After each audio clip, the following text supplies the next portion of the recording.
Story 1. A little backstory: I'm an online artist, and this took place when I was in my early 20s. There was a popular artist who calls himself a professional and works in the industries. I used to look up to him. Let's call him Zach. Lately, I noticed how Zach's art looked eerily too familiar to a piece of media I've seen before, so I looked up the images and found it too matched up to his art. He was directly referencing official art and profiting off of it by selling it on his print shops online. He didn't make any effort to make the reference detaches from the original piece.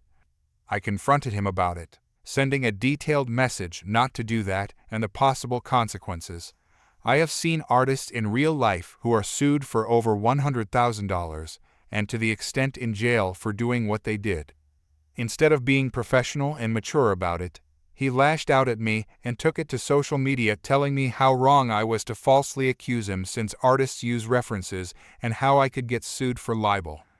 I was dumbfounded at how clueless he was, not comprehending what I was talking about. He included my username, which my blog had links to my contacts, my emails, Facebook page, art accounts, and Instagram.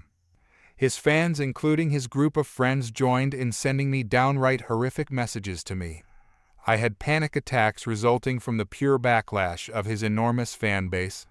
I constantly received hate mail telling me how horrible I am as a person, how crappy my art was, and to the extent of death threats for almost an entire month. The last straw that broke the camel's back was when he directly referenced off of my art and made money off of it. I didn't know how to find a lawyer, and I feel hopeless and angry that I couldn't do anything about it. Later it hit me: if I can't do it, then maybe another artist can, or anyone holds the copyright. The last time I remember, Zach never credited any of these artists for his references. I looked into the art he referenced and examined each official company matching Zach's art. I used Google search to find anyone working for a said company, and voila! I found a staff member for a branch in a different continent. Let's call him Cody. I contacted Cody's Facebook and tipped him about Zach's activity through Messenger. I uploaded and sent a copy of their art and Zach's art for comparison. Cody just simply replied, "We will contact our legal team, thanks for the notice." Another week passes by, and during the time he constantly posts to every damn thing I post about in my art blog. And then silence. I checked, his print shop was removed. His response to my message was taken down from his social media. He stops talking to his friends publicly. Days later, a fan was asking about him, and he responded how he is no longer friends with them because they are very toxic hypocrites. One of his former group of friends contacted my friend and cried about how awful a bully he was. Of course, my friend didn't care. It was the most glorifying feeling I have ever rejoiced in. This would have been avoided if he at least heeded my warnings. How he handled the situation was not professional at all. About 5 years later, I had been informed that apparently he has a tough time getting back into the industry after there were allegations of his past copyright infringement. The biggest one was having a lawsuit with the big company Cody worked for. Story 2. Some time ago, I had a job as a runner for a bad horror movie company. Part of my job as a runner was to go to the bank to make various deposits and withdrawals for both the company and the boss. I went to the bank almost every day, sometimes multiple times a day. The bank was in a really upscale neighborhood, so it was not uncommon to see some really high-end cars in the nearby lot where I parked. The lot was not free if you were just parking to walk the area, but you could get validation if you went to certain specific businesses, like the bank a few buildings away. At this point, I had been at my job for about 3.5 years, which meant I had been to this lot easily about 1,000 times. I knew a lot of the workers in the area by name, including the lot workers. We talked a lot, and oftentimes I could get away with not getting validation, even on days I wasn't working. I was in my mid-20s and was often in shorts, flip-flops, and a merchandise shirt from my company. We didn't have uniforms, so they just gave me a ton of shirts from their movies, so I would have some kind of identifier while I was out working. Now, I should mention that I am Hispanic with pretty dark skin. I normally wouldn't even bother mentioning that, because who cares? You know who cares? Rich entitled people. I've seen my fair share of veiled racism and typecasting over the years. Hell, even at that lot, I've been asked multiple times to park people's cars. They usually apologize and look embarrassed when I point out the guys in the polo shirts and vests with the name of the lot on them. So I usually just roll my eyes and go about my day. Occasionally, I'll get someone rude that will snap their fingers at me, which I extremely hate, or chuck their keys at me. I'm usually a little more of a jerk, but nothing major. On this day, I was in a fairly poor mood. My company was starting to do some shady stuff and was screwing over employees. A lot of people hadn't been paid in weeks, and I was on half checks. The only reason I got any money was because the main meat of my job had me driving anywhere from 12 hours a day, and I can't do that without gas, which they reimbursed me for on top of my paycheck. So on my way to the bank, I bought a strawberry smoothie for lunch, as I knew there was no chance I was going to make it back to the office to eat the food I brought. I pull into the non-valet parking in the lot, chat with the attendant while I grab my ticket, and start walking towards the bank. I hear someone shouting, "Jose, hey Jose." But obviously I ignored it, as my name is not Jose. I walk past the lady shouting when I feel something smack me in the back of the head, dropping my glasses. I pick up my glasses and turn around and see this red-in-the-face lady glaring angrily at me. I was super pissed. I looked down to see what hit me, and, of course, it was her car and house keys. This witch literally threw her keys at a stranger's head. She was driving some really nice Escalade that looked like it was probably fully loaded and detailed regularly. I pick up her keys and shout, "What the heck, lady?" She shouts back, "Didn't you hear me calling you, you beaner? It's your own fault for ignoring me. I'm late for my hair appointment. Park my damn car." I was absolutely dumbfounded. I tried to explain to her that I didn't work there, but she was not having it. Every time I opened my mouth, she called me something even more demeaning and racist, questioning my intelligence and threatening to get me fired. She started walking away, so I decided, screw it. I hurried up, walked to the restaurant next door and shouted, "Hey, witch!" She turned around, steaming at her ears. I said, as calmly as I could manage, "I don't work there." Then I dropped her keys in my half-full smoothie and chucked it as hard as I could into the restaurant's dumpster. The look on her face when the cup exploded in pink chunks as her keys dropped into a stanky dumpster was absolutely the freaking best. I walked away as she turned and ran back to the attendants. After I did all my bank business, I went back to the lot and saw her shouting at the lot security and pointing at me. The security guard, who of course I knew, asked me what happened. I told him she threw her keys at me, started shouting obscenities, and refused to take them back when I tried to explain that I didn't work there, and also that I threw them in my smoothie and chucked them in the trash next door. He was holding back his laughter when I finished. She tried to get him to call the cops on me, but he explained to her that she willingly gave me her keys and refused to take them back, telling her that she should have taken that extra second to listen to what I was trying to tell her. She then demanded that one of the workers go into the dumpster and fish the keys out, but he just pointed at a sign that said that the lot takes no responsibility for lost or stolen property. He then informed her that her Escalade was blocking traffic into the lot, and that if she didn't move it in 15 minutes, he would call a tow truck to move it. She did not like that, and she let him know she didn't through racist ranting and grandstanding. He stood there quietly the whole time and took it. When she was finally finished, he looked down at his watch and told her, "You have 7 minutes, ma'am." Wouldn't you know it, she angrily trudged off towards the dumpster. We had a good laugh about it, but he told me not to do it again. As I pulled out of the lot, I got a nice view of her in the dumpster furiously throwing everything everywhere. I honked and waved as I passed and went about my day with a big smile on my face. The next day, one of the lot guys told me that they ended up having to tow her Escalade. I guess she couldn't find her keys. Oh well, I hope the hairdresser didn't mind her smelling like garbage. I'm not sure about the legality of this all, or if I would have been in any actual trouble if the police had been called. She just caught me on a bad day. I don't feel the least bit sorry about what I did though, haha. I guess the moral of the story is don't be racist trash, And also, don't just give your keys to anyone like an idiot. Edit. Here are some responses to some of the questions and comments I saw. I considered doing something to her car, but I was in a really nice Beverly Hills type neighborhood. I figured the cops in the area would not be understanding at all, haha. Plus, she seemed like the team of lawyers type of spiteful person. I'm so happy I just got a sucker punch to the back of the head, instead of some of the horror stories I read about how badly a hit with keys could have gone. She was not standing very far when she hit me, probably about a good 5 to 10 feet. I didn't call the cops mostly because I didn't think about it and I was pretty satisfied with the outcome. I was also on the clock. Plus, I'd been pulled over in that area more than once, never for doing anything wrong, but because I fit a profile.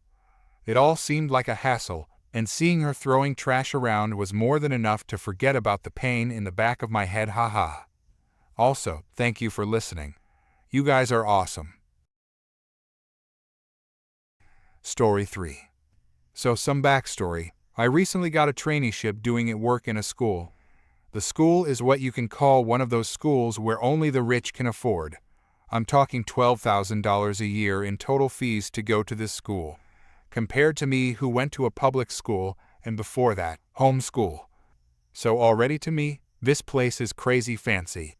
Anyway, I pretty much have my own staff room, as the on-site administrator, let's call him Ad. Part of it for being an administrator, but also for him just being an awesome dude. Doesn't use the room for office work. His main desk is in another block, so he is normally there. In my staff room, there are a lot, and I mean a lot, of very expensive equipment, from projectors to monitors, desktops, laptops, etc. The monitors are the main subject of this story. Anyway, during break times, I have to be in the staff room so that students can come and I can help troubleshoot their devices. Mind you, I may be a staff member, but I can't put students in detention or anything, and they know this. The only thing I really can do is confiscate items when they are being used irresponsibly, and even so, I try not to do it. Since I first started about 2 months ago, there has been a group of about 8 year 10s. The reason I dislike them so much is because they played handball outside the staff room. Now I'm fine with you playing handball. Sure, the noise is a little annoying, but I can ignore it. But when you or one of your friends pegs it at each other after losing a round whenever this happened, they were standing in front of the staff room when being pegged, and miss every time only for me to hear a loud thud from the wall or window behind me and make me crap my pants. It starts to become annoying. Now, I'm a pretty lenient guy, so for the first 3 times I gave them their ball back straight away and asked them nicely not to throw the ball at the staff room.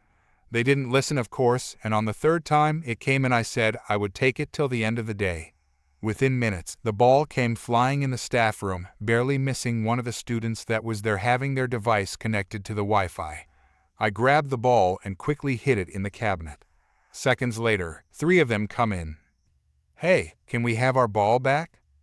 What did I say last time it came in? Yeah, but I thought I could just have it back. No, sorry, I've warned you 3 times already. You are going to have to come get it back at the end of the day. But can't I just have it back now? As I just said, you can come get it back later. This went on for another 5 minutes of them trying to persuade the ball from me. They ended up giving up and coming back at the start of the next break. I said next time it came in that I'd take it for even longer. And as promised, I gave them their ball back, hoping that they'd learnt their lesson. I was wrong.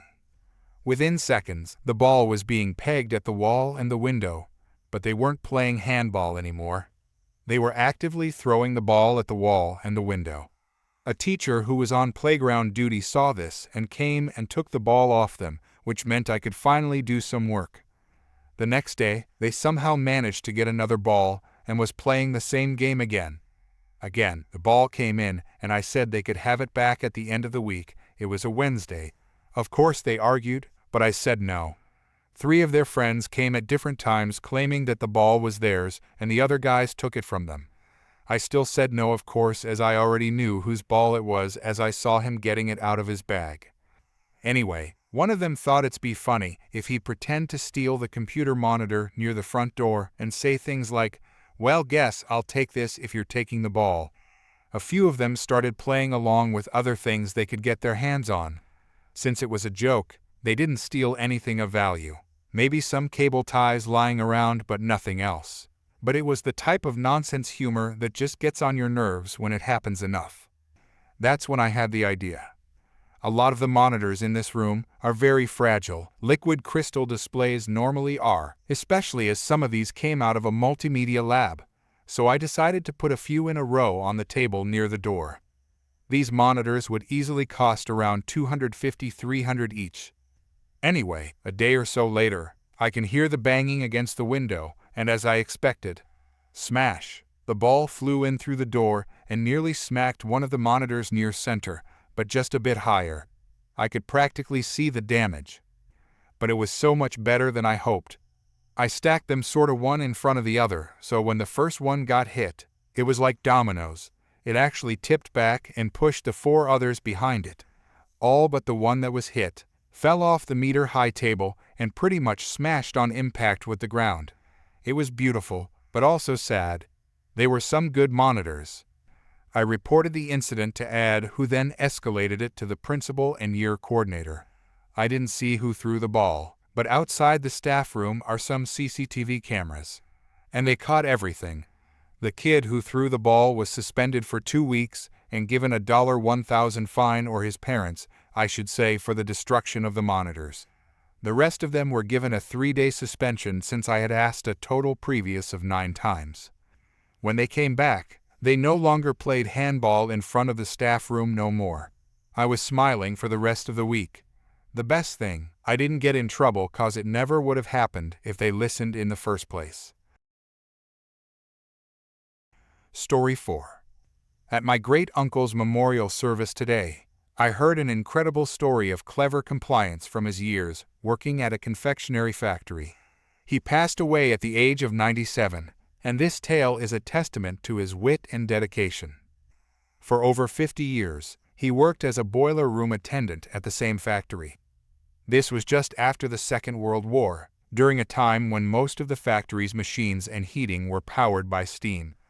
The steam came from massive boilers, and his job was to monitor them to ensure nothing went wrong. These boilers were powerful but dangerous if left unattended.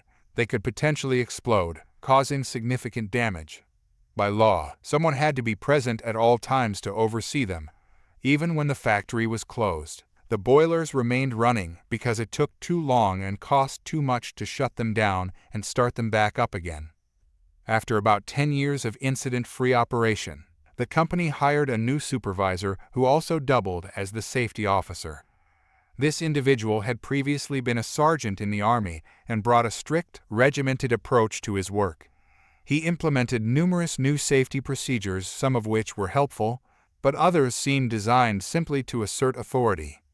One day, the safety officer announced the first fire drill. He went around instructing all employees that, when the alarm sounded, they were to evacuate the building in an orderly fashion.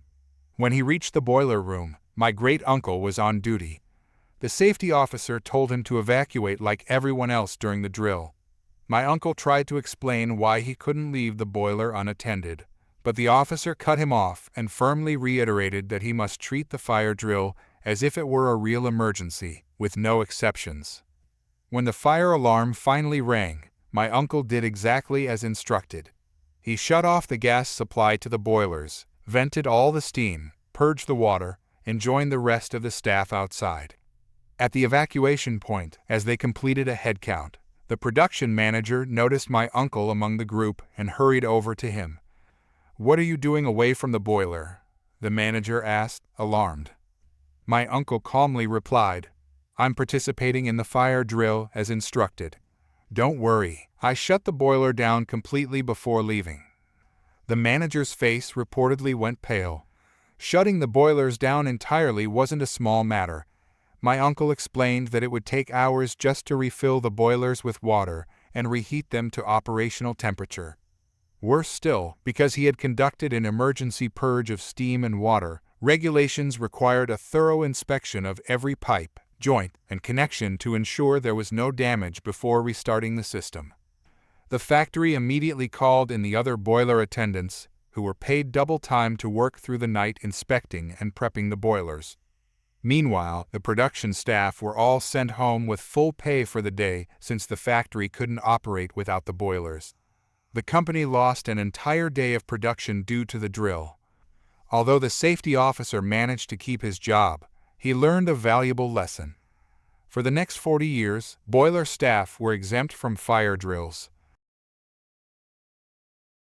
Story 5.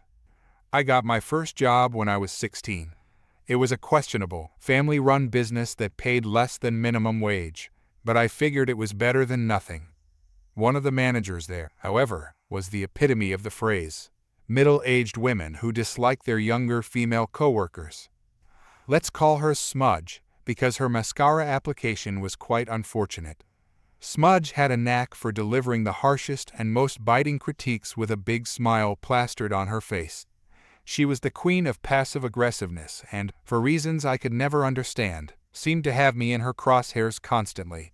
Even though I worked hard and often went above and beyond for this less-than-ideal company, it never seemed to be enough. My job mostly involved collecting and cleaning dishes, transporting them upstairs, and restocking items. It wasn't glamorous, but I tried to do it well. One particular shift was unusually busy. I was running back and forth, collecting dirty dishes as fast as I could. The trays we used were so flimsy, they might as well have been made of plastic wrap. I couldn't stack as many dishes as Smudge wanted, though I was already piling on more than was probably safe. She approached me with her usual overly sweet yet condescending tone. "You need to be way more efficient. Stack the cups and plates much higher than this. This is just lazy," she said, pointing to the tray that was already bending under the weight in my small, 16-year-old arms. No problem. Orders were orders, after all. I grabbed a new, clean tray and headed downstairs, where dirty dishes were piling up faster than I could clear them. Determined to meet her standards, I decided to push myself further.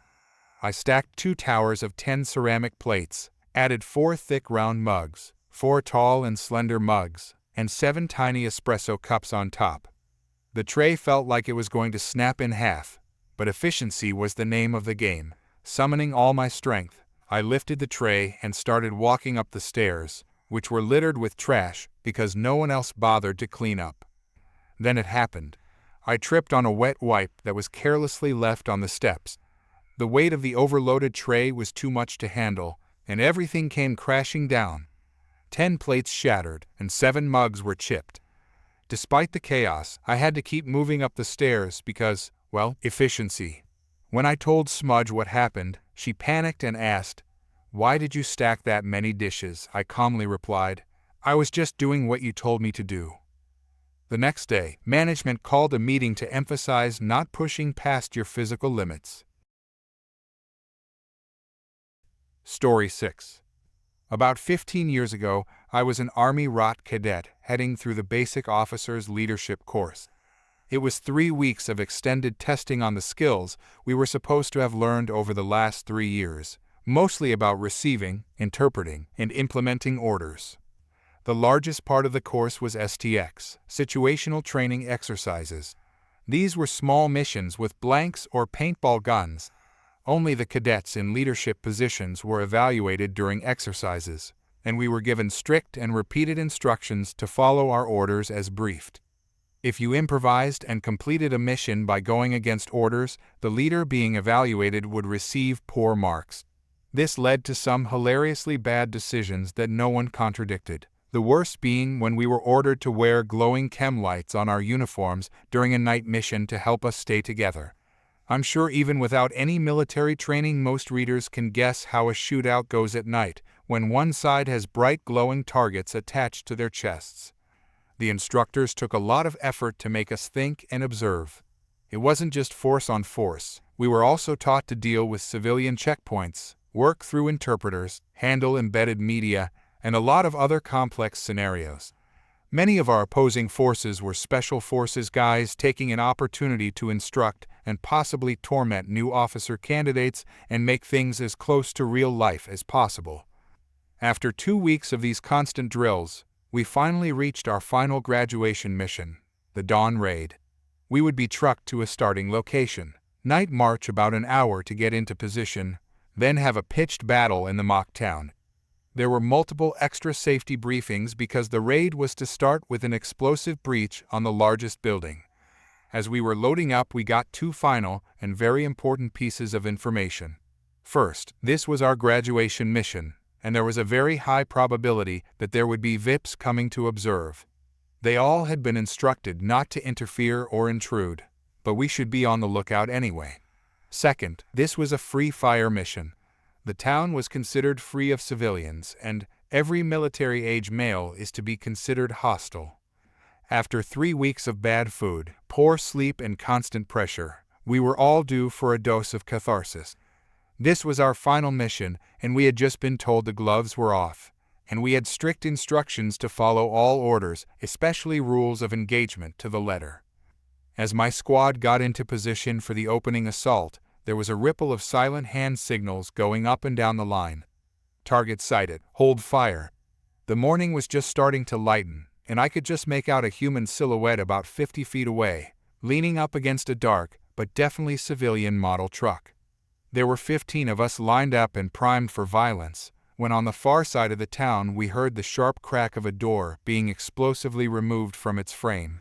This was followed immediately by an impressive stream of expletives from our target as 15 paintball guns opened fire from painfully close range. I can't say just how much paint my squad unleashed in those few seconds, but I put out a full hopper of about 100 rounds. The rest of the mission went mostly by the book, rushing to good defensive positions and clearing buildings room to room. At the end, the base commander, a full colonel, came out of his truck sadly paint-free to congratulate us with cigars and some words of wisdom. After his short congratulatory speech, he turned to address a young lieutenant that had come out of the woods covered head to toe in yellow paint and with large bruises on his neck and face, and berated him up and down for not wearing protective equipment. The next day, as we were in the barracks cleaning our field gear, Fratern in the same LT drove up in a truck that had once been a dark green but was now painted yellow on one side. We had shot it up enough that the original paint had been stripped off in places. He had cleaned up, but it would take weeks for the black eye and other bruises to fade. He stepped out, looked at us with clearly faked confidence, and ordered us to wash his truck. Story 7. This happened a couple of years ago, but I was reminded of it recently. It's a wild tale from my time working at a print and marketing shop where I handled customer orders at the front desk. This story, however, revolves around a peculiar customer I'll call Fortunate and her very memorable order. It was a busy day, as usual, when Fortunate came into the store. She filled out the order form while waiting and handed it to me along with a USB drive once the other customers had left. To my surprise, the form was meticulously filled out, everything from the quantity and type of paper to binding and laminating options. It was an impressive and detailed $100 order for what appeared to be a 23-page book. Even more surprising, the file was already in PDF format and print ready. But then came her odd request. "Could you complete the order without looking at it?" she asked. While some might see this as a red flag, it wasn't too unusual for me. Over the years, I'd handled plenty of orders like personalized calendars and photo books with, let's say, questionable content. But I explained that I'd have to open the file to check formatting, and someone would inevitably see it during production. I even offered to handle the order personally to minimize exposure, or suggested she use the self-service area. That's when Fortunate got flustered. Without another word, she left the store, telling me to destroy the USB drive. Curiosity got the better of me, so I opened the file. What I found was shocking. The document's first page read, in large, bold letters, "Your husband is cheating on you with me." The following pages contained similar messages, with accompanying photos of a man, presumably the husband, jerk and Fortunate in compromising situations. Fortunate's face was blurred out, and the layout was professionally designed. Clearly, she wanted to expose the affair but keep her identity hidden. The story could have ended there, but later that day, I encountered something even stranger. While processing online orders, I stumbled across another file titled doc_1. PDF. I opened it, and there it was again. Your husband is cheating on you with me. However, the customer information for this order wasn't fortunate. The name, phone number, and address were all different. Suspicious, I brought it to my manager, Karen. Karen reviewed the file and asked if it violated any company policies, like containing copyrighted material or explicit content. I explained that while it didn't break any rules, I strongly believed the listed customer wasn't the real client. Karen, seeing $signs, dismissed my concerns and insisted I approve the order. To cover myself, I included a note in the system stating the approval was under Karen's direct instruction. The night shift manager, D, messaged me later that day about the peculiar order. After I explained the situation, D told me to take the next 2 days off to avoid dealing with any potential fallout. I gladly agreed. When my replacement called the listed customer, let's call her Mary, to pick up the order, Mary was confused. She insisted she hadn't placed an order, but my coworker persuaded her to come in. Hours later, Mary arrived.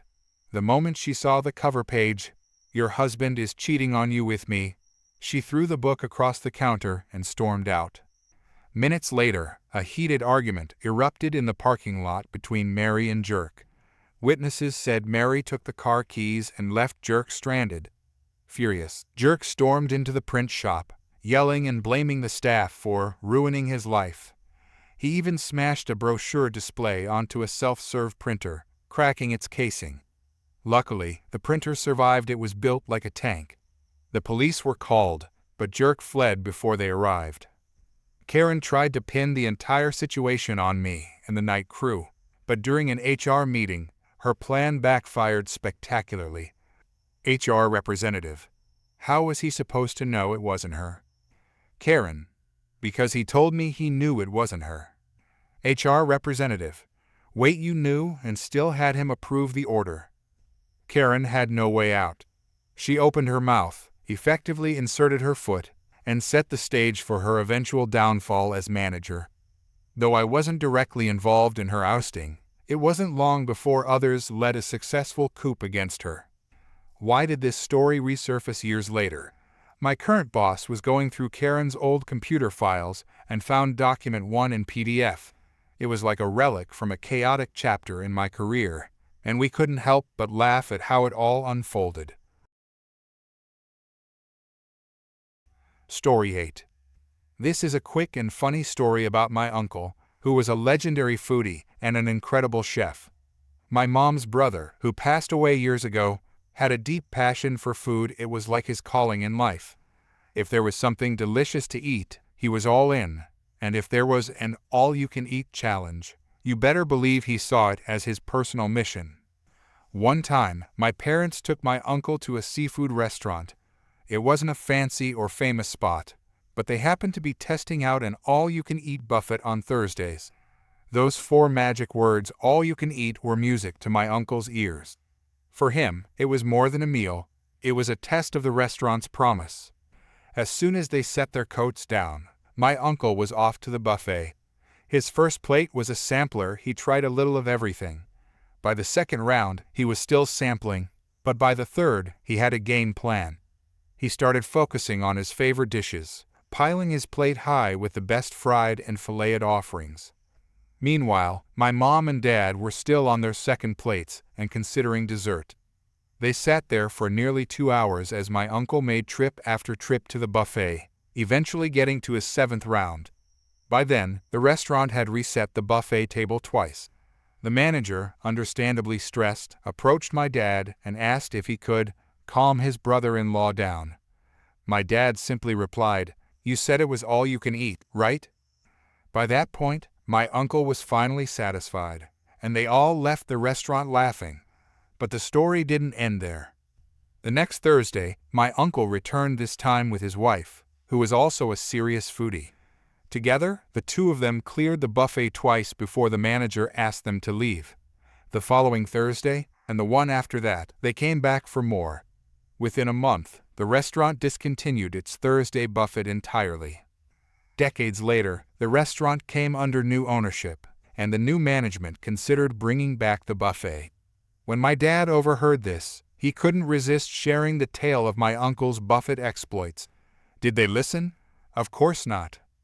By then, my uncle had retired from chef life and was focused solely on eating. When he heard the buffet was back, you could see the gleam in his eyes. He returned to the restaurant and cleaned them out for a month straight. Unsurprisingly, the buffet was retired once again. Years later, after my uncle passed away from diabetes complications, my dad had a chat with the owners of the seafood restaurant. He told them, "It's safe to run the buffet again." That same year, they brought the buffet back, and this time, it stayed. Today, my uncle's picture hangs on the wall of that restaurant. It's a photo of him with a tower of empty plates in front of him, immortalized as the man who could out-eat an all-you-can-eat buffet. When I think of this story, I imagine my uncle in heaven, standing in God's kitchen by a stove, or maybe dancing with a sandwich in his hands, still savoring every bite.